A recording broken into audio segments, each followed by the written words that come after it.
기도 감사드립니다.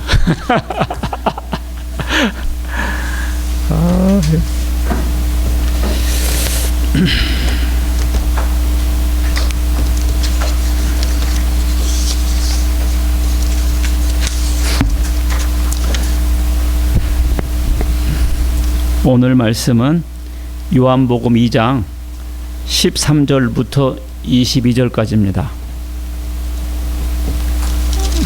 요한복음 2장 13절부터 22절까지.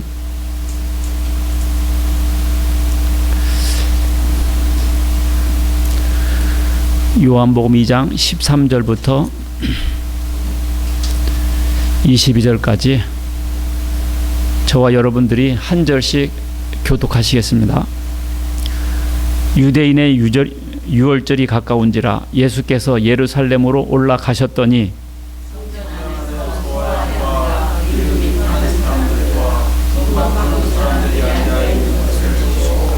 노끈으로 채찍을 만드사 양이나 소를 다 성전에서 내쫓으시고 돈 바꾸는 사람들의 돈을 쏟으시며 상을 엎으시고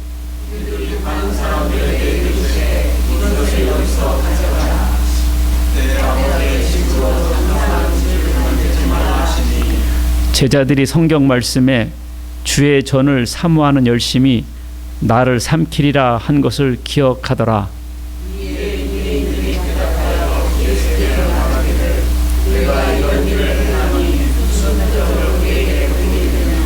예수께서 대답하여 이르시되 너희가 이 성전을 헐라 내가 사흘 동안에 일으키리라.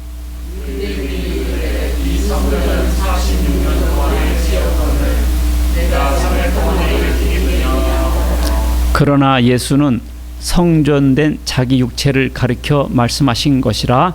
죽은 자 가운데서 살아나신 후에야 제자들이 이 말씀하신 것을 기억하고 성경과 예수께서 하신 말씀을 믿었더라. 아멘. 예수께서 성전 정화를 하신 이유라는 주제하에 말씀을 전하겠습니다. 예수님께서 6월절에 예루살렘으로 올라가셨어요. 근데 유대인들은 1년에 3번 유7초 이렇게 기억하세요. 유7초 6월절 77절 그 다음에 초막절 이렇게 1년에 3번 예루살렘 성전을 방문했습니다.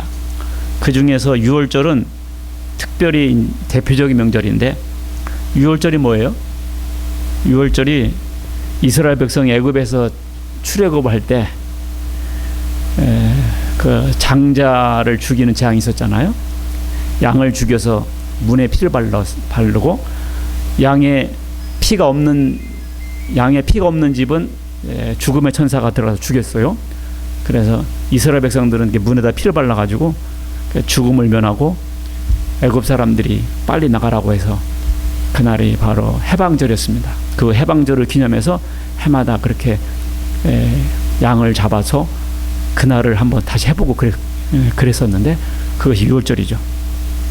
그래서 예수님께서 6월절 때 예루살렘 성전에 가신 거예요. 예루살렘 성전은 유대 교인들의 생활 중심이었고 하나님께서 거기 계셨습니다. 예루살렘 성전 자체가 하나님의 집이었어요. 그런데 오늘날은 이 성전이 바뀌었어요. 성전의 개념이. 우리가 습관적으로 성전을 뭐라고 그러죠? 이 교회 보고 성전이라고 그러잖아요. 교회 보고 야 성전 잘 졌네 이렇게 하는데 지금 성전이 예수님의 몸으로 바뀌었어요. 아셨죠?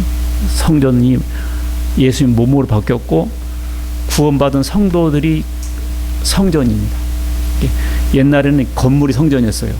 지금은 바뀌었다 그랬어요. 뭐와 뭘로? 예수님의 몸과 구원받은 성도들이 교회예요. 그것이 바로 성전입니다. 우리가 이 성전의 개념을 바꾸셔야 돼요. 예수님께서 성전 정화 작업을 하셨는데 예수님의 평소 부드럽고 친절한 이미지의 예수님께서 오늘은 보면 테이블을 엎어버리고 채찍을 휘두르시는 장면을 연출하셨는데 왜 그러셨을까? 이 시간 상고하고 함께 은혜를 나눌 시간 갖겠습니다. 혹자는 예수님도 테이블 집어 던졌는데 뭐 하면서 가전 제품을 집어 던지려면서 예수님을 핑계 대려고 하려는지 모르겠는데, 우리의 폭력성은 그것은 정당성을 얻을 수가 없어요. 근데 예수님께서 왜 그렇게 하셨는가? 한번 생각해 보겠습니다. 첫 번째가 진정한 예배 장소가 되기 위하여 하셨다. 어떻다고요? 진정한 예배 장소가 되기 위하여. 왜 그러셨는가 하니, 그 성전이 시장터가 돼버린 거예요. 왜냐면은 이제 그 당시에는 양을 직접 잡았잖아요. 양을 직접 잡고, 부자들은 소를 잡고, 가난한 사람은 비둘기 잡고 가지고. 근데 집에서부터 끌고 올라오면 힘들잖아요. 집에서부터, 또 디아스포라, 흩어진 이스라엘들, 외국에서부터 오는데 거기서부터 양 끌고 올 수 없잖아요. 그러니까 그냥 와가지고 성전 입구에서 양을 샀습니다. 그리고 이 사람들이 흩어진 이스라엘인데 성전 세를 해야 되잖아요. 그 두로 지방의 은화를 냈거든요. 그래서 두로의 은화로 바꿔줘야 했기 때문에 각자 나라의 화폐를 갖고 와가지고 두로의 은화로 바꿔야 하기 때문에 거기서 환전상이 필요했어요. 환전상. 그래서 환전을 해줘야 했습니다. 그래서 그 환전하는 것은 뭐 관행이었고, 그것 자체는 잘못이라고 할 수 없는데, 아마도 환율을 지나치게 이렇게 올려가지고 받았을 가능성이 많고, 그 다음에 또 이 그 성전 입구에서 자리를 잡고 하다 보니까 이 성전 관리자들이 그 사람들한테 뒷돈을 받은 거예요. 자리세도 받고, 그 특혜를 주는 대신 소위 정경 유착과 같이 그런 일이 발생한 거죠. 결국 예배 드리러 오는 사람들에게 피해가 가는 거죠. 그래서 이런 말이 있잖아요. 제사보다는 제밥. 뭐 이런 식으로 사람들이 하나님께 예배보다는 이렇게 뒤로 돈 버는 걸 좋아하게 됐습니다. 그래서 왜 시장터로 만들었냐? 그래서 예수님께서 내 집은 만민의 기도하는 집이라 일컬음을 받으리라 했는데 왜 시장터로 만들었느냐? 그래서 예수님께서 그 모습 보고 화가 나신 거죠. 두 번째는 강도의 구려를 만들었다 그랬습니다. 마태복음 21장이 나온 건데, 강도의 구려를 만들었다. 여기서는 시장터로 만들었다 그랬는데 마태복음 보니까 강도의 구려를 만들었다 그랬어요. 다소 의외로운 장면인데, 예수님께서 왜 강도의 구려로 만들었다고 그렇게 화를 내셨을까? 구약 성경에 보면 하나님께서 이렇게 제사를 안 받으시고 싫어한 장면들이 나오는데, 이사야 1장 11절이 나옵니다. 그게 이사야 1장 11절 보면 하나님께서 이렇게 말씀하세요. 나한테 무수한 제물이 뭐가 필요하냐? 나는 순양의 번제와 살찐 짐승의 기름에 배가 불렀다. 나는 이 수양이나 수염소의 피를 기뻐하지 않는다 그래요. 너희들이 내 마당만 밟을 뿐이다. 굉장히 의아한 말씀이에요. 우리는 하나님께서 이렇게 양 잡고 비둘기 잡아서 이 제물 드리는 것을 좋아하실 줄 알았잖아요. 근데 하나님께서 이런 말씀하시는 거예요. 나 그거 안 좋아해. 니들 내 마당만 밟을 뿐이야. 굉장히 충격적인 말씀하셨어요. 내 마당만 밟을 뿐이다. 내 마당만 밟을 뿐이다. 그러면서 이사야 1장 15절 보면 너의 손에 피가 가득하다. 그러지 말고 한번 볼까요? 이사야 1장 16절. 너희의 손에 피가 가득하다. 그리고 너희는 스스로 씻으며 스스로 깨끗하게 하며. 하나 그 다음에 넘겨보시고, 내 목전에서 너희 악한 행실을 버리며 2개, 행악을 그치고 3번, 선행을 배우며 4번째, 정의를 구하며 5번째, 학대받는 자를 도와주며 6번째, 또 고아를 위하여 신원하며 7, 과부를 위하여 변호하라 8. 이런 거나 해. 그런 거요. 이런 거나 해. 괜히 손에 피 붙이지 말고. 아니, 이런 걸 어떻게 다 해요. 그래서, 그런데 절망적인 순간인데, 그 다음에 18절 봅시다. 18절 보면, 니네들 이렇게 못 살지? 18절. 다 같이 읽읍시다. 시작. 여호와께서 말씀하시되, 오라, 우리가 서로 변론하자. 너희의 죄가 주홍 같을지라도 눈과 같이 희어질 것이요 진홍같이 붉을지라도 양털같이 희게 되리라. 그러니까 니네들 죄 짓고 양 잡아서 피 흘려서 속죄받고 그렇게 하려고 하는데 끝없어. 한 번 회개하는 순간 100가지 죄를 짓는데 니네들 선을 행할 수 있겠냐? 못해. 그러면 우리가 어떻게 죄를 해결해야 될까요? 그때 하나님께서 이 말씀 하신 거예요. 너의 죄가 주홍 같을지라도 눈과 같이 희어질 것이요 진홍같이 붉을지라도 양털같이 희게 되리라. 자, 우리가 서로 변론하자. 변론하자가 뭐냐면 그 문제를 해결해 보자. 우리 죄 문제를 한번 해결해 보자. 하나님께서 이렇게 말씀하시는데 이것은 결국 뭡니까? 이것은 결국 너희들 죄를 동물 갖고도 안 되고 착한 행실을 한다고 되는 게 아니야. 이것은 결국 메시아가 나타나서 예수 피로 근본적으로 일망타진될 거야 라는 것을 말씀하신 거예요. 예수 피로 우리 죄가 이렇게 주홍 같을지라도 진홍 같을지라도 이 주홍과 진홍은 희어질 수가 없는 것들이거든요. 그런데 양털같이 되리라. 이게 바로 예수님의 피로 예수님의 보혈로 우리의 죄가 완전히 희게 될 것이라는 것을 말씀하신 거예요. 아셨죠? 그래서 하나님께서 우리 죄를 예수 피로 완전히 해결하실 것을 말씀하셨던 겁니다. 그런데 유대 종교인들은 이런 것을 생각지 않고 그냥 양만 잡았다는 거예요. 양만 잡은 거예요. 그냥 양만 목에 칼을 찔러가지고 양만 잡고 소만 때려 잡았다고요. 비둘기만 목을 따고 맨날 양 잡기만 하는 거예요. 그 양 잡으면서 뭘 바라봐야 하는 거 아니? 이와 같이 어린 양 대신 메시아가 나타나서 우리 죄를 속죄할 것이다라는 것을 생각하면서 그걸 바라보면서 양을 잡아야 되는데 그런 걸 생각지 않고 양만 잡은 거예요. 비둘기 목만 따고. 그러니까 그걸 도살이지요. 그래서 내 마당만 밟는다. 나 피곤하다. 하나님께서 그렇게 말씀하신 겁니다. 그러니까 양 잡는 것 자체의 목적을 둔 거예요. 양을 왜 잡았어요? 나중에 예수님께서 십자가에서 우리를 위해서 죽으실 거잖아요. 죽으시기 전이니까 하나님께서 선행 연습으로, 선행 교육으로 그렇게 모형적으로 양을 잡게 한 건데 그런 것은 생각지 않고 그냥 양만 잡은 거예요. 양만 잡은 거예요. 그래서 하나님께서 그것은 그렇게 큰 의미가 없다. 이렇게 말씀했던 겁니다. 이사야 53장 5절 보면 그가 찔림은 우리의 허물 때문이요 그가 상함은 우리의 죄악 때문이라. 그가 징계를 받음으로 우리는 평화를 누리고 그가 채찍에 맞음으로 우리는 나음을 입었다 그랬잖아요.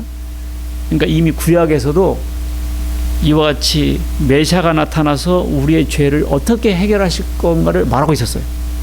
그 아브라함이 이삭 죽이려고 할 때 하나님께서 뭐라 그랬어요? 손대지 마라 그랬죠. 그때 아브라함이 보니까 뭐가 있었죠? 순양이 걸려 있었잖아요. 그래서 순양을 대신 드렸단 말입니다. 그래서 아브라함이 보고 기뻐했다 했거든요. 이와 같이 우리 이삭처럼 우리가 죽어야 되는데 순양과 같은 예수님을 준비해서 우리 대신 죽게 하셨다고요. 이미 구약에서도 그러한 사상이 있었어요. 그러니까 양 잡으면서 그런 깊은 의미도 생각해야 되는데 그거 하지 않고 무슨 양만 잡았다 이거예요. 그러니까 하나님께서 그런 제사는 싫어했다 그 말입니다. 이게 돈을 받았으면 반대 급부를 지불해야 돼요. 돈만 뺐으면 강도죠. 식당에서 선불로 돈을 냈다고 칩시다. 돈은 받고 밥을 안 줘요. 그럼 뭐라 그래요? 강도네 그러죠. 그리고 돈을 냈는데 가격보다 형편없는 거를 제공해요. 그럼 뭐라 그래요? 날강도네 이렇게 말하잖아요. 그렇잖아요. 그러니까 우리가 하나님께 양을 드리고 이렇게 했는데 구원과 상급에 대한 메시지가 없이 교회에서 헌금만 받아가면 뭐예요? 그게 강도의 구별이 되는 거예요. 오늘날 교회에서 예수 피를 전해서 이 사람을 속죄하게 만들고 구원받게 해야 하는데 헌금만 받아 그게 강도의 구별이에요. 돈을 냈으면 밥을 줘야죠. 그러면 떳떳하게 밥을 먹잖아요. 돈은 냈는데 밥을 안 줘. 돈은 줬는데 물건이 안 와. 그러면 강도다. 그러니까 오늘날 교회에서 예수 피 없고 구원이 없고 상급이 없는 교회는 강도의 구별이에요. 알고 보니까 그렇더라고. 우리가 이 조심해야 되겠더라고. 우리가 성경책이 왜 있어요? 예수께서 하나님 아들이심을 믿게 하고 예수님으로 인해서 풍성이 얻게 하려 한다고 성경 기록되어 있거든요. 교회가 왜 있어요? 교회가 왜 있어요? 큰 건물에 프로그램이 잘 발달되어 있어요. 근데 거기에 예수 피가 없고 구원이 없으면 강도의 구별이에요. 이렇게 교회가 쬐깐해도 3명 5명 모여도 구원과 예수 피가 있고 속죄의 은혜가 주어진다면 교회예요. 성전인 줄 믿으시기 바라겠습니다. 그걸 제가 꼭 하고 싶은 거예요. 그걸 하고 싶은 거예요.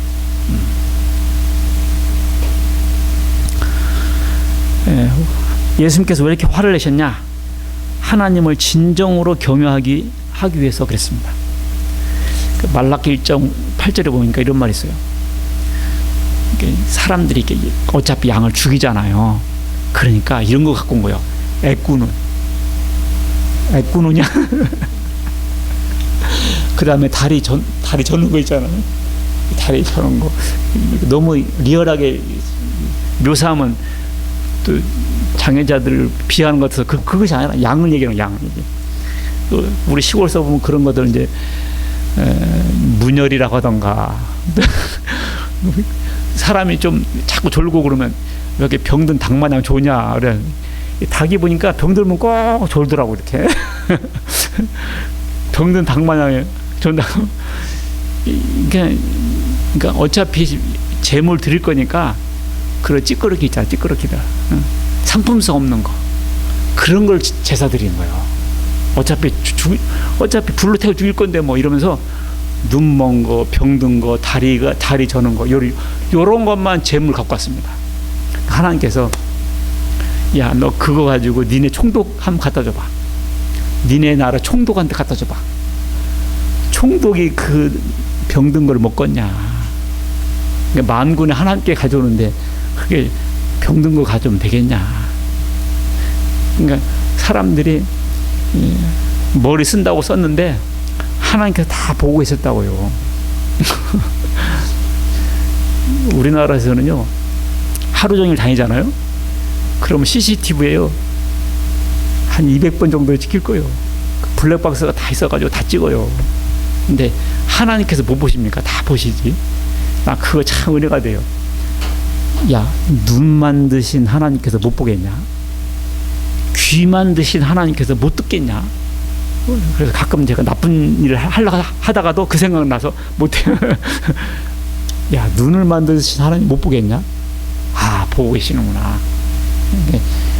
그렇게 사람들이 머리 쓴다고 썼는데 하나님께 걸렸어요. 그래서 하나님께서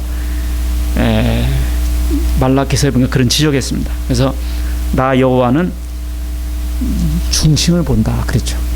그래서 우리가 옛날 재물은 지금 헌금이에요. 그래서 인색함으로 억지로 하지 마라. 저도 그 잘 알겠어요. 저도 인색하거든요.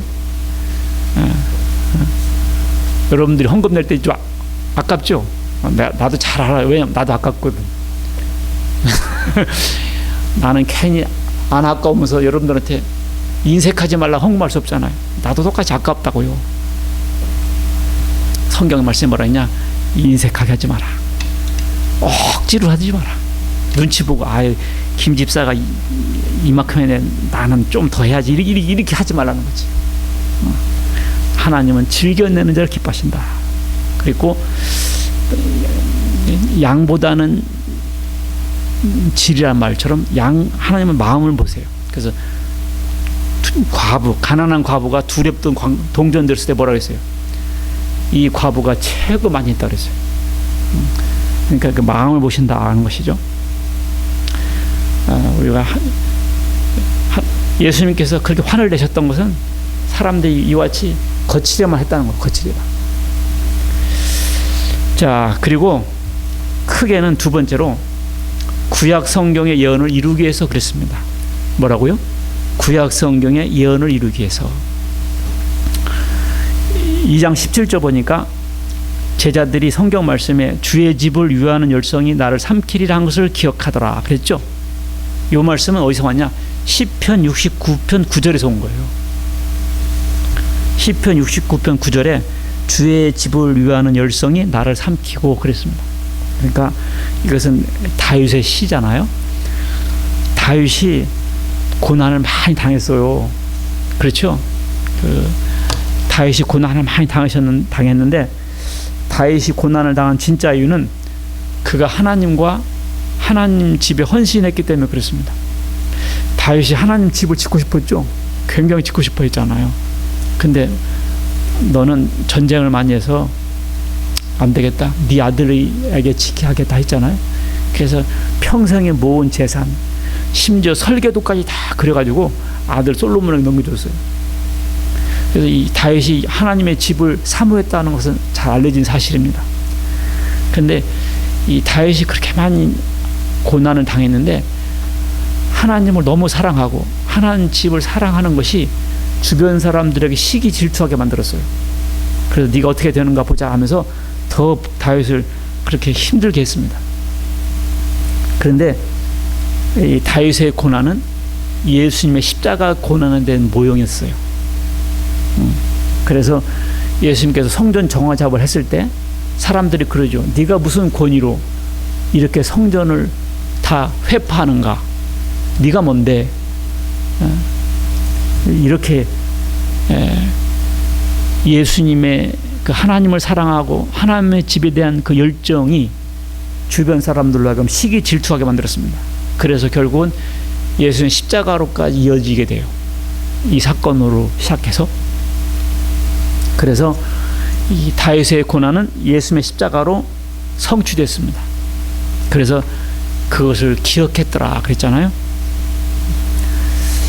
그 사람들이 예수님 보고 뭐라고 그랬어요? 네가 무슨 권위로 이렇게 하느냐, 표적을 보여달라 했을 때 예수께서 뭐라고 했어요? 이 성전을 어떻게 하라? 허물어라. 성전을 허물어라. 그러면 내가 사흘 만에 짓겠다 그랬죠. 사람들이 뭐라고 그래요? 야, 이 사람아, 지금 46년 동안에 짓고 있어 이 건물. 근데 네가 3일 만에 져? 그 말은 뭐였어요? 예수님은 자기 육체를 가리켜 말씀했더라. 그러니까 니들이 나를 죽여봐라. 내가 사흘 만에 부활할게. 그 말했습니다. 이제 4월 두 번째가 부활주일인데 마침 예수님의 부활과 연결돼서 설교할 수가 있게 됐습니다. 예수님의 제자들은 그때 그게 무슨 말인지 몰랐어요. 나중에 예수님께서 실제로 부활하시고 났을 때 그 말씀이 이 말씀이었구나. 니들이 성전을 허물어라. 내가 사흘 만에 세울게. 이 말이 뭐라고요? 내가 사흘 만에 부활할게. 이 말씀이었구나를 나중에 깨달았다고, 제자들도. 그래서 이제 성전의 개념이 예루살렘 성전에서 예수님의 몸으로 바뀌었습니다. 자, 그리고 예수님은 그냥 그렇게 하신 게 아니에요. 성전의 기록대로 그렇게 한 겁니다. 말라기 3장 1절 봅시다. 말라기 3장 1절 보시면 보여주세요. 말라기 3장 1절 시작. 만군의 여호와가 이르노라 보라 내가 내 사자를 보내리니 그가 내 앞에서 길을 준비할 것이요 또 너희가 구하는 바 주가 갑자기 그의 성전에 임하시리니 곧 너희가 사모하는 바 언약의 사자가 임할 것이라. 자, 여기서 보라 내가 내 사자를 보내리니 내가가 누구예요? 내가가 여기서 하나님이신데 결과적으로 누가 왔죠? 예수님 오셨죠. 그러니까 하나님 예수님이에요. 그리고 내 사자를 보낸다 그랬죠. 누가 왔어요? 그래가지고 세례 요한이 왔잖아요. 그러니까 이 성경에 일어난 일들은 그냥 되는 게 아니에요. 이미 구약 성경에 다 예언돼 있었어요. 하나님 오신다고 예수님 오셨고 사자 보낸다고 하고 세례 요한 딱 보냈잖아요. 세례 요한이 그냥 온 게 아니에요. 구약 성경에 예언된 대로 온 거예요. 그 다음에 주가 갑자기 그의 성전에 임하시리니 그랬죠. 그러니까 예수님께서 그 성전에 간 것이 그냥 간 것이 아니에요. 갑자기 임하신다 그랬잖아요. 그래가지고 언약의 사자다. 예수님이 언약의 사자예요. 이단 교주들은 이 언약의 사자가 자기라고 그러는데 아니요, 예수님이에요. 자, 2절 읽습니다. 2절 시작. 그가 임하시는 날을 누가 능히 당하며 그가 나타나는 때에 누가 능히 서리요. 그는 금을 연단하는 자의 불과 표백하는 자의 잿물과 같을 것이라. 자, 여기서 그가 나타날 때 누가 서겠느냐? 그는 금을 연단하는 불과 같고 표백하는 자, 표백이 뭐냐면 빨래하는 자거든요. 빨래하는 자의 잿물. 옛날에는 빨래 비누가 양잿물 했잖아요. 그게 잿물이에요. 영어로 말하면 소ap, 비누의 비누. 그는 불과 같을 것이고 비누와 같을 것이다. 그래서 불로서 어떻게 해요?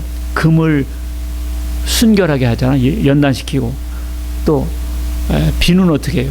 우리 시골에서 보면 이렇게 빨래할 때 빨랫감을 돌멩이에다 착 올려놔요. 그리고 비누를 척척 바르고 어떻게 그냥 빨래방만 두들겨 패죠? 그렇게 해서 빨았어요. 그러니까 예수님이 갑자기 성전에 나타나서 어떻게 했어요? 불과 같고 비누와 같을 것이라 했잖아요. 그래서 성전 정화 작업을 하신 거예요. 예수님께서 성전 정화 작업을 그냥 한 게 아니라 이미 구약 성경에 예언된 바대로 행하셨던 겁니다. 그러니까 저는 놀라서 나는 예수님이 그냥 어머니 뱃속부터 교회를 다녔으니까 그냥 믿었거든요. 알고 보니까 예수님은 구약 성경에 보니까 이와 같이 자세하게 다 예언되어 있더라고. 베들레헴에서 태어난다고 베들레헴에 태어나셨고 은 30냥에 팔리신다고 은 30냥에 팔리셨고 그잖아요. 그리고 사람들이 그 옷 가지고 제비 뽑는다고 하더니 제비 뽑고 뼈도 안 꺾인다고 하더니 예수님 십자가 달리실 때 뼈 꺾였어요? 안 꺾였어요? 안 꺾였죠. 이렇게 세밀하게 다 예언을 해놓으셨더라고요. 그러니까 성전에 들어가셔가지고 정화 작업을 하실 것을 불과 같을 것이다, 비누와 같을 것이다 라고 딱 써놓은 거예요. 이렇게 해도 예수 못 믿는 사람들은 안 돼요. 우리가 예수님을 잘 소개를 못해서 그런 거지 진짜 예수님을 알면은 안 믿을 사람 하나도 없어. 이것을 모르니까 함부로도 말을 하는 거 있는 것입니다. 자, 세 번째는 크게 성전의 개념을 바꾸어 주기 위해서 그랬습니다. 뭐라고요? 성전의 개념을 바꾸어 주기 위해서. 유대인들은요, 저도 성지 땅 가봤거든요. 박감수 감독님 가보셨어요? 예루살렘? 안 가보셨어요? 한번 같이 가게요. 유매장님 아직 안 가보셨죠? 한번 같이 가게요. 그 통곡의 벽이라고 예루살렘 성전 다 회파되는데 한쪽 벽만 남았어요. 거기에 기도문이 빽빽하게 꽂혀 있어요. 그래가지고 이렇게 기도하라고 모자 딱 쓰고 그걸 통곡의 벽이라고 그래요. 거기다 이렇게 기도문 적어가지고 딱 돌멩이 틈새 다 꽂아놓은 거예요. 꽂아놓은 거. 왜 그런 거 하니? 하나님께서 솔로몬에게 내가 여기 쳐다보마. 네가 여기서 기도하면 내가 들으마. 그래서 예루살렘 성전에서 듣겠다고 했기 때문에 한쪽 벽에 남은 데다 기도문 적어놓은 거거든요. 하나님께서 듣고 들으실 걸 생각하고. 근데 그 성전의 개념이 바뀌었어요. 더 이상 성전이 아니에요. 그 성전은요, BC 20년부터 졌거든요. BC 20년부터 AD 63년에 끝나요. 그러면 몇 년간 진 거예요?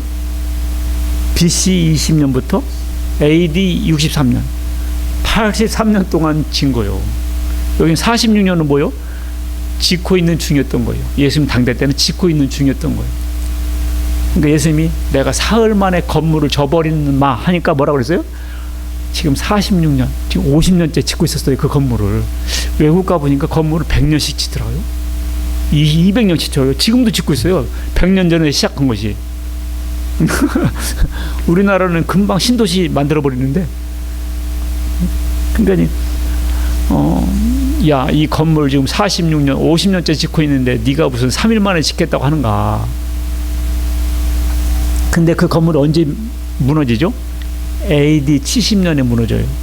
그러니까 83년 동안 져놓고 7년 동안 서 있다가 무너진 거예요. 돌 위에 돌 하나도 남지 않는단 말이 그 말이었어. 그래서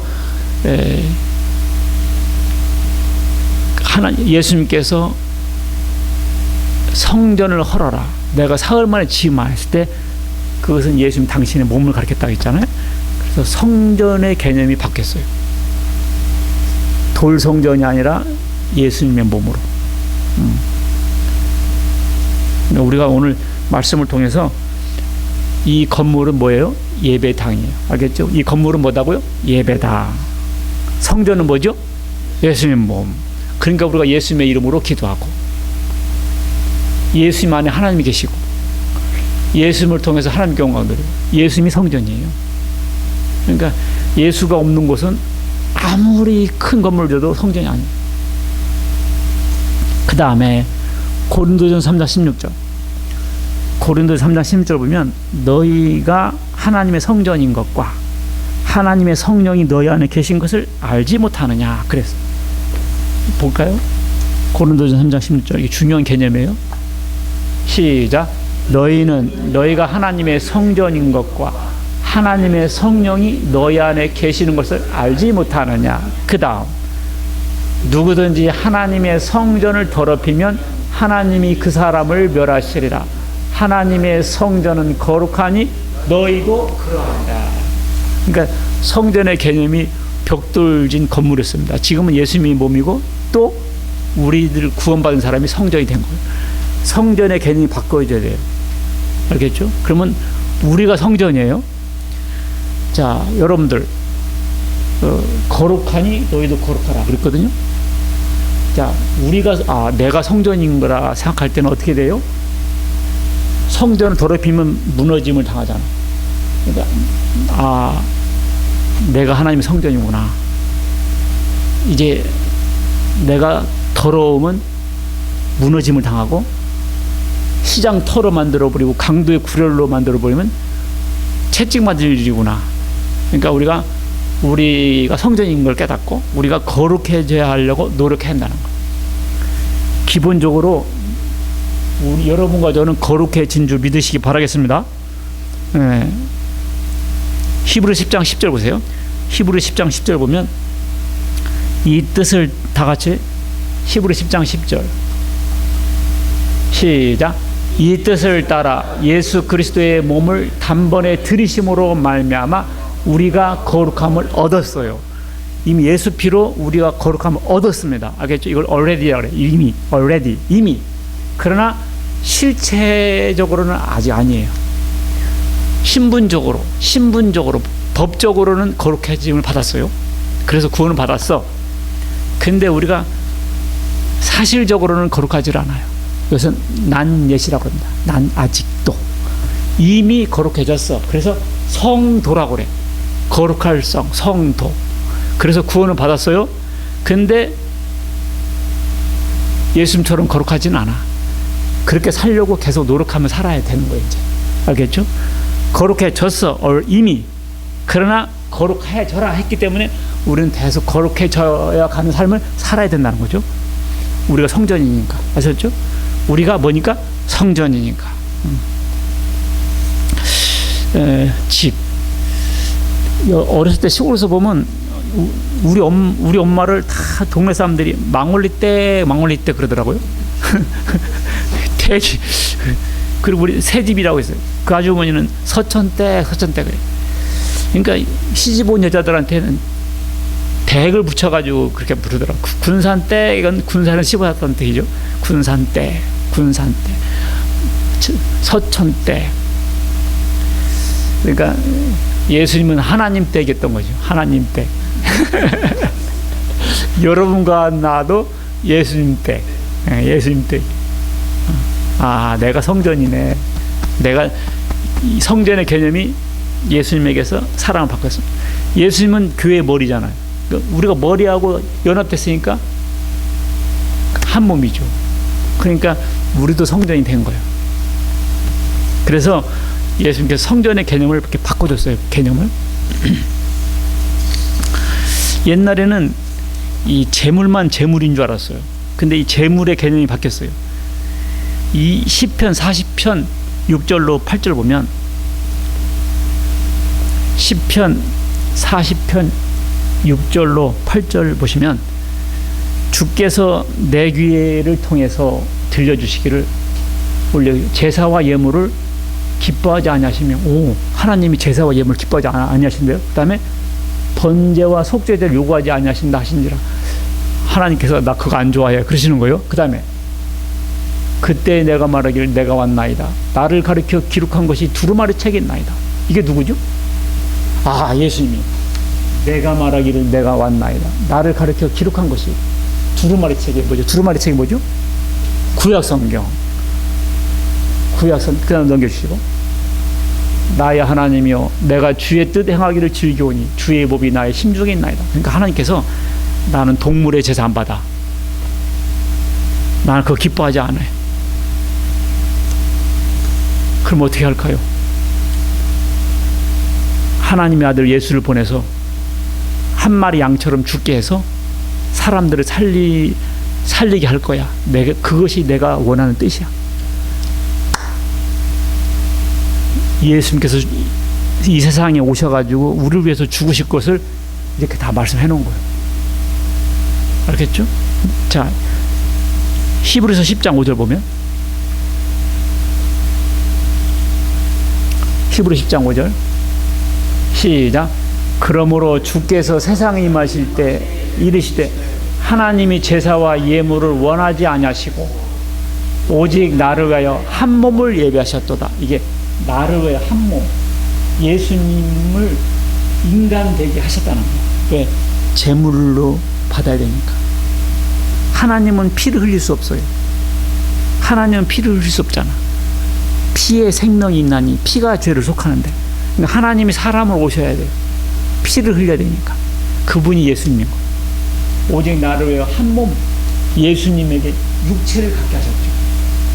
왜냐? 번제와 속죄제는 기뻐하지 아니하시나니. 그 다음에 이에 내가 말하기를 하나님이여 보시옵소서 두루마리 책에 나를 가리켜 기록된 것 같이 이에 하나님의 뜻을 행하러 왔나이다 하셨느냐. 위에 말씀하시기를 주께서는 제사와 예물과 번제와 속죄제는 기뻐하지 아니한다 하셨고 율법을 따라 드리는 것이라 넘기고, 그 후에 말씀하시기를 보시옵소서 내가 하나님의 뜻을 행하러 왔나이다 하셨으니 그 첫째 것을 폐하시면, 동물 제사를 폐하시면, 그 다음에 둘째 것을 세우려 하시면, 예수님 십자가, 이 뜻을 따라 예수 그리스도의 몸을 단번에 들으심으로 말미암아 우리가 거룩함을 어떻게 했다? 얻었다. 그러니까 여러분들, 예수님께서 죽으신 게 내 죄를 대신하여 죽으셨다고 믿으세요? 믿어야 예수님의 죽음이 나를 위한 죽음이 돼서 내 죄가 끝나는 거예요. 그걸 믿을 때 우리가 거룩함을 얻어요. 알겠죠? 옛날에는 동물 죽여서 깨끗해졌잖아요. 그것은 예수님의 십자가에 대한 모형과 그림이에요. 이제 예수님께서 죽으셨기 때문에 더 이상 동물 안 죽여요. 알겠죠? 우리가 거룩함을 어떻게 했다? 얻었다. 그래서 예수님의 몸이 어떻게 됐어요? 제물이 됐습니다. 그 다음에 예수님께서 예배 행위를 바꾸셔야 했어요. 옛날에는 동물의 피를 드렸는데, 자, 요한복음 4장 20절 보면 예수님 오셨을 때 우물가 여인과의 대화죠. 이 산에서 드려야 돼요? 예루살렘 성전에서 드려야 돼요? 그것이 굉장히 궁금한 거였습니다. 요한복음 4장 23절 보면, 요한복음 4장 23절 시작. 아버지께 참되게 예배하는 자들은 영과 진리로 예배할 때가 오나니 곧 이때하라. 아버지께서는 자기에게 이렇게 예배하는 자들을 찾으시니라. 영과 진리가, 이거 뭐예요? 영과 진리로. 그러니까 옛날에는 동물 죽여서 피를 흘려서 제사 드렸어요. 지금 어떻게 드려요? 이제 그래서 구약 때는 그렇게 됐는데, 예수님 오셔부터는 예배 행위를 바꿔야 됐습니다. 지금은 뭐가 제물이죠? 뭐가 제물이에요 지금은? 대답해봐요. 아니, 옛날에는 양 잡아서 제사 드렸어요. 지금은? 땡. 지금은 예수님의 몸이 제물이에요. 예수님 몸이 양처럼 죽었잖아요. 그것을 말해줌으로 속죄받는 거예요. 그게 영과 진리예요. 지금 예배는 어떻게 드려요? 예수님의 피가 당신을 위해서 흘려졌다. 이걸 믿으라. 그러면 당신의 죄가 끝난다. 그래서 양을 죽인 거예요. 그걸 말해줌으로 그것이 영과 진리로 예배드리는 거예요. 옛날에 어떻게 했어요? 양 끌고 와서 양 죽여서 피를 냈다니까. 그래서 네 죄가 속죄받았느냐 이렇게 했다고요. 근데 지금은 예수 맨날 죽일 수 없잖아. 또 죽이고 또 죽여. 예수님을 뭐라고요? 예수님의 몸. 그걸 말해줌으로 계속 예수 피가 흘리게 하면서 우리의 속죄의 행위를 계속 이끌어내면서 그렇게 해서 우리를 계속 예배드리는 거예요. 알겠죠? 옛날에 동물 죽이면서 예배드렸고, 지금은 예수님의 죽으심을 말씀함으로. 알겠죠? 그러니까 예수 피가 없는 예배는 제사가 아니죠. 제사 드릴 때 동물의 피 없는 제사가 어디 있어요? 예수님의 피가 없고 보혈이 없는 예배가 무슨 예배냐고요. 하나님 안 받으시지. 그게 가인과 아벨의 제사할 때, 가인은 뭘 바쳤죠? 곡식. 아벨은 양을 바쳤잖아요. 근데 하나님께서 가인 제물 안 받으셨거든. 나는 왜 안 받으신지 몰랐어. 옛날에는 정성이 부족했다는 둥, 깐부기가 들어간 걸 바쳤다는 둥, 그런 게 아니에요. 곡식 바쳐서 안 받으신 거예요. 곡식 바쳐서 양의 피를 바쳐야 받으신다는 것을 하나님께서 설교하시려고 안 받으신 거예요. 그래서 이제 구약의 예배 스타일은 더 이상 시대에 맞지 않았기 때문에 예수님께서 바꾸셨던 겁니다. 자, 건물은 성전이 아니라 예배당입니다. 알겠죠? 성전은 예수님과 성도들로 바뀌었어요. 우리는 건물 중심 신앙에서 예수님 중심으로 바꿔줘야 돼요. 짐승의 피에서 예수님의 피로 바꿔줘야 돼요. 이런 하나님께서 받지 않은 것은 그냥 시장터일 뿐입니다. 그러니까 우리가 교회가 좀 조심해야 돼요. 바자회하고 개모임하고 이러다 보면 예배는 딴 생각이고 이런 식으로 흘러가 버리면 시장터가 돼버린다고. 그리고 구원도 없고 속죄도 없고 예수 피도 없는데 헌금만 강요하는 것은 강도의 굴레이 돼요. 그래서 잘 써야 돼요. 영혼 구원을 하는데, 복음 전하는데 잘 써야 돼요. 아, 이제는 우리가 성전이구나. 우리 자신을 시장터로 강도의 구럴로 만들면 채찍 맞는다. 자, 생각하시고 예수님께서 성전 정화를 하신 이유 우리를 거룩하게 하시려고, 온전케 하시려고 그렇게 하셨다는 걸 깨달으시길 주의 이름으로 축원합니다. 기도하겠습니다. 하나님 아버지, 감사드립니다. 오늘 예수님께서 채찍을 만드셔가지고 테이블을 엎으시고 그렇게 하셨던 것은 알고 보니까 이 하나님의 집을 시장터로 만들고 강도의 구럴로 만들었구나. 하나님의 이 거룩한 집을, 진정한 예배를 우리